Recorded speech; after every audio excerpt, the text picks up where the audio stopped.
E a gente volta a falar sobre problemas respiratórios e os casos de pneumonia que têm lotado clínicas e hospitais infantis em Vitória da Conquista.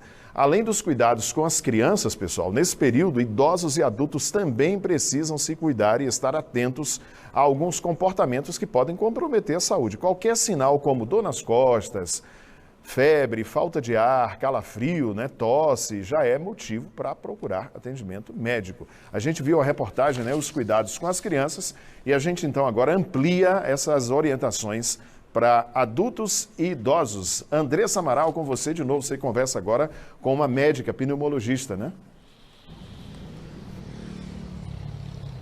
Isso mesmo, Judson. Eu estou aqui com a doutora Vanessa, ela que é pneumologista, e vai falar para a gente justamente sobre esse cuidado. A gente observou, doutora, numa reportagem mais cedo, justamente essa superlotação que tem acontecido nos hospitais que atendem crianças aqui em Vitória da Conquista, em sua maioria com doenças respiratórias, Só que é uma questão que os adultos e principalmente os idosos também têm que tomar cuidado, não é isso? Boa tarde. Boa tarde, Judson. É um prazer estar aqui de novo. É importante também que a gente possa dizer para a população quais são os sinais de gravidade e que, diante desses sinais, é que a pessoa deve procurar um serviço de emergência, Então, o que acontece muitas vezes é que a superlotação se dá por conta de um quadro febril ou por conta de um quadro de congestão que não precisaria estar na emergência. Mas esse é um período muito crítico, é um período sazonal, é um período onde a gente tem crescimento mesmo das doenças respiratórias, tanto as virais quanto as bacterianas, quanto as descompensações das doenças que a gente já conhece, Então, os asmáticos, os alérgicos, os portadores de bronquite, de rinite, também tendem a descompensar nessa época do ano. Justamente por conta dessa variação do clima, que a gente encontra, e aqui na nossa cidade ainda mais importante. Qual a orientação, justamente para prevenir essas doenças? A doutora falou justamente sobre evitar ir ao hospital se você não tiver com um quadro tão grave, para evitar essa superlotação. E também existem formas de prevenção, A gente viu durante a Covid que a gente adotou bastante hábitos, como lavar a mão, uso de máscara, que são hábitos que podem ajudar também a prevenir essas doenças. Num primeiro momento, o que a gente pede da população em geral? A primeira coisa é, se você tem sintoma respiratório, tem sintoma gripal, use sua máscara e evite sair da sua casa. Não tem jeito, é imprescindível que você saia de máscara, faça o cuidado em relação ao próximo, Não só em relação a você, mas também pensando no próximo. Além disso, a gente pede boa hidratação, A gente precisa muito da hidratação, tanto via oral quanto nos locais, como nariz, olhos, a gente precisa estar hidratado e bem alimentado. Outro dado importante, outro ponto importante que nós precisamos respeitar é a vacinação. A vacina é a única forma de prevenção dos quadros graves, tanto dos quadros virais quanto dos quadros bacterianos. Então, estar vacinado, estar com sua carteira de vacinação em dia é de suma importância, para que a gente previna os quadros graves. Além disso, a gente pede que não aglomere, que tenha cuidado com os quadros alérgicos, para que não precipite isso. O que acontece na grande maioria das vezes é que o paciente se infecta com o vírus, o vírus da gripe mesmo, que é muito comum nessa época. Este vírus quebra a resistência, quebra a imunidade do indivíduo e abre portas para a bactéria entrar. E aí o quadro vai ficando mais grave, podendo levar até as pneumonias, que a gente já sabe que agora está aí em alta também. Com certeza. Doutora, a gente inclusive reforça a importância da vacina da gripe, que começa agora em abril, uma campanha que começa agora, e também da pneumonia, que protege até contra outras doenças, Então são duas vacinas aí que não podem ficar fora do esquema vacinal, principalmente das crianças. Jamais, nem das crianças, nem dos adultos, O Sistema Único de Saúde prevê a vacinação para alguns grupos prioritários, mas aquele indivíduo que não está contemplado nesse grupo de vacinação gratuita, faça a sua apostinha, Faça seu investimento na sua saúde e vacine-se nas redes particulares. É importante estar vacinado. A vacina é quem vai prevenir a evolução do quadro para os quadros graves, ainda mais nos grupos mais desfavorecidos, Vamos dizer assim, os mais suscetíveis, que são as crianças, idosos, gestantes e portadores de doenças crônicas.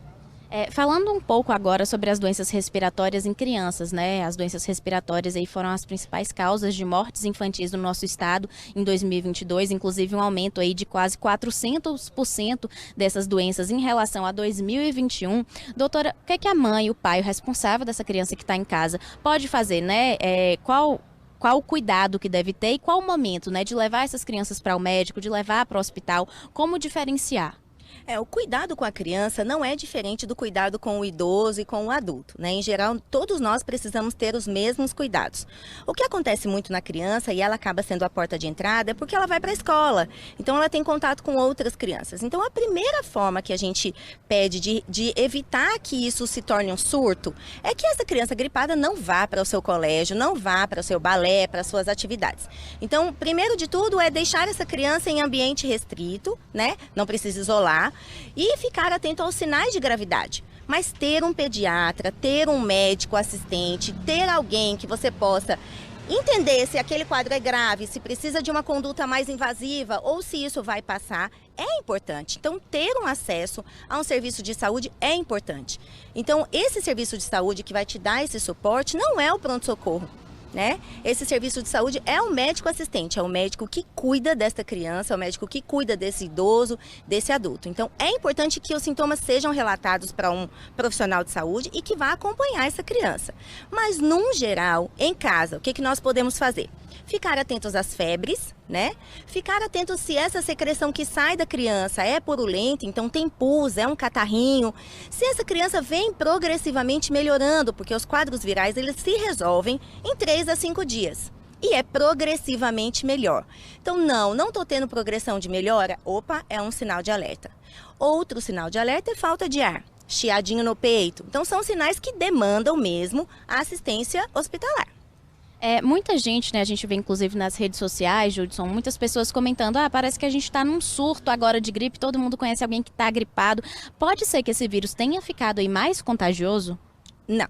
Todo ano a gente tem esse surto. Todos os anos nós vamos ter, porque é a transição de clima, né? A transição das estações.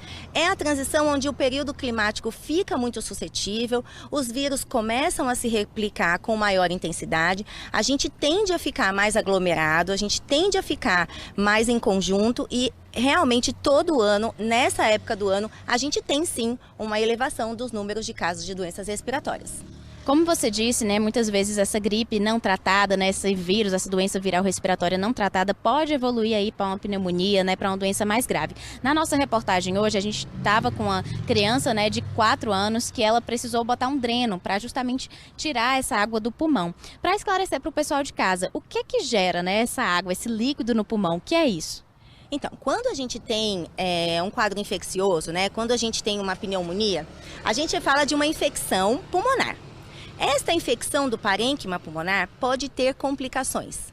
Uma das complicações é o derrame pleural. O derrame pleural é quando se forma pus, água ou sangue no espaço entre o pulmão e a capinha do pulmão. Então, esse espaço entre o pulmão e a capinha começa a ter coleção de pus, de líquido ou de sangue. E aí, esse espaço ele vai crescendo e empurrando o pulmão. Impede a boa respiração. Então, precisa ser drenado para que o pulmão recue de volta para o seu espaço normal. Essa é uma complicação da pneumonia. Então, veja, provavelmente essa criança entrou com um quadro viral, um vírus, não conseguiu se defender desse quadro viral, evoluiu para um quadro bacteriano com a pneumonia e agora complicou com um quadro de derrame pleural. É todo mundo que vai ter isso? Não. São casos selecionados, onde a gente tem queda de imunidade, onde a gente tem outros fatores que estão imperando aí para essa complicação. Mas todos nós podemos ter. A grande maioria não vai ter. Muito obrigada, doutora Vanessa. É isso, Judson. Fica a orientação para todos nós, crianças, jovens, adultos e idosos, nos cuidarmos, né, nessa época do ano, como a doutora falou, uma época sazonal, que esse vírus da gripe acaba aí tendo um contágio maior aqui justamente por essa temperatura, principalmente em Vitória da Conquista, né, que de manhã tá sol, à noite já tá frio, a gente vai chegando agora outono, então a gente tem essas mudanças na temperatura. Ficam aí as dicas e a orientação para todo mundo. Volto com você. Exatamente, Andressa. Obrigado mais uma vez pela participação. Doutora Vanessa também, é sempre um prazer tê-la aqui no Bahia Meio Dia. Obrigado sempre pela disponibilidade em trazer as informações para o nosso telespectador.